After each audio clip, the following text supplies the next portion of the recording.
ನಮಸ್ಕಾರ ವೀಕ್ಷಕರೇ, ನಿಮ್ಮಿಂದ ಯಾರಾದರೂ ದೂರ ಆಗಿದ್ರೆ ಅಥವಾ ನೀವು ಇಷ್ಟಪಡುವಂಥ ಹುಡುಗ ನಿಮ್ಮಿಂದ ದೂರ ಆಗಿದ್ರೆ, ಎಷ್ಟೋ ವರ್ಷಗಳ ಪ್ರೀತಿ ಮಾಡಿ ಜೊತೆಯಲ್ಲಿರ್ತೀವಿ ಅಥವಾ ಎಷ್ಟೋ ವರ್ಷಗಳ ಸಂಸಾರ ಮಾಡಿ ಹೌದಾ ನಿಮ್ಮಿಂದ ದೂರ ಆಗಿದ್ರೆ ಅವರು ನಿಮ್ಮ ಮತ್ತೆ ಬರಬೇಕು, ನೀವು ಹೇಳಿದಂಗೆ ಕೇಳಬೇಕು ಅಂದರೆ ವೀಕ್ಷಕರೇ, ಈ ಒಂದು ವಶೀಕರಣದ ಒಂದು ತಂತ್ರದಿಂದ, ವಶೀಕರಣದ ಒಂದು ವಿದ್ಯೆಯಿಂದ ನಾವು ಅವರನ್ನು ಕ್ಷಣಾರ್ಧದಲ್ಲಿ ವಶೀಕರಣವನ್ನು ಮಾಡ್ಕೋಬೋದು.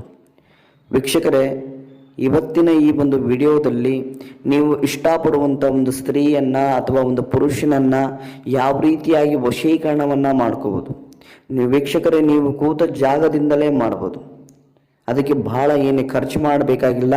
ನಾನು ಹೇಳುವಂಥ ರೀತಿಯಲ್ಲಿ, ನಾನು ಹೇಳುವಂಥ ನೇಮ ನೀವು ಪಾಲನೆ ಮಾಡಿದ್ರೆ ಸಾಕು ವೀಕ್ಷಕರೇ, ನಿಮಗೆ ಕ್ಷಣದಲ್ಲೇ ಅವರಾಗೆ ನಿಮ್ಮ ಹತ್ರ ಬರ್ತಾರೆ.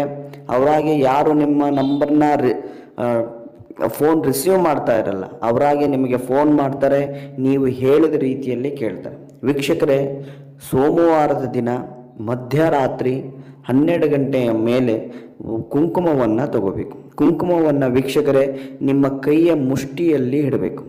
ನಿಮ್ಮ ಕೈ ಮುಷ್ಟಿಯಲ್ಲಿ ಹಿಡ್ಕೊಂಡು ನಾನು ಒಂದು ಮಂತ್ರವನ್ನು ಹೇಳ್ತೇನೆ. ಆ ಮಂತ್ರವನ್ನು ಅವರ ಹೆಸರನ್ನು ಮನಸ್ಸಿನಲ್ಲಿ ಹೇಳಿಕೊಂಡು 108 ಬಾರಿ ಪಠನೆ ಮಾಡಬೇಕು. ಏನಪ್ಪ ಆ ಮಂತ್ರ ಅಂದರೆ, ಓಂ ಚಾಮುಂಡಾಯ ಕಾಮದೇವಾಯ ವಶ್ಮಾನಯ ಸ್ವಾಹ. ಈ ಒಂದು ಮಂತ್ರವನ್ನು, ಸಿದ್ಧಿಯಾದಂಥ ಮಂತ್ರ ವೀಕ್ಷಕರೇ, ನಮ್ಮ ವಶೀಕರಣದ ಗ್ರಂಥದಿಂದ ಪಡೆದಿರುವಂಥ ಸಿದ್ಧಿಯಾದಂಥ ಮಂತ್ರ. ಈ ಮಂತ್ರವನ್ನು ಹೇಳಿ ಆ ಕುಂಕುಮವನ್ನು ಅವರು ಇರುವಂಥ ದಿಕ್ಕಿನ ಒಂದು ರಸ್ತೆಯಲ್ಲಿ ಚೆಲ್ಲಿದ್ರೆ ಸಾಕು, ಆ ದಿಕ್ಕಿನಡೆಗೆ ನಿಮಗೆ ಆಕರ್ಷಣೆ ಆಗ್ತಾರೆ, ಅವರಾಗೆ ನಿಮ್ಮ ಹತ್ರ ಬರ್ತಾರೆ. ಬೇಕಾದರೆ ಮಾಡಿ ನೋಡಿ. ನಿಮ್ಮ ಹುಡುಗ ನಿಮ್ಮ ಹುಡುಗಿ ನಿಮಗೆ ವಶೀಕರಣ ಆಗಿಲ್ಲ ಅಂದರೆ ನಾನು ಹೇಳುವಂಥ ನಂಬರಿಗೆ ಕರೆ ಮಾಡಿ ವೀಕ್ಷಕರೇ, ನಿಮಗೆ ಸುಲಭ ರೀತಿಯಲ್ಲಿ ಪರಿಹಾರ ಸಿಗುತ್ತೆ.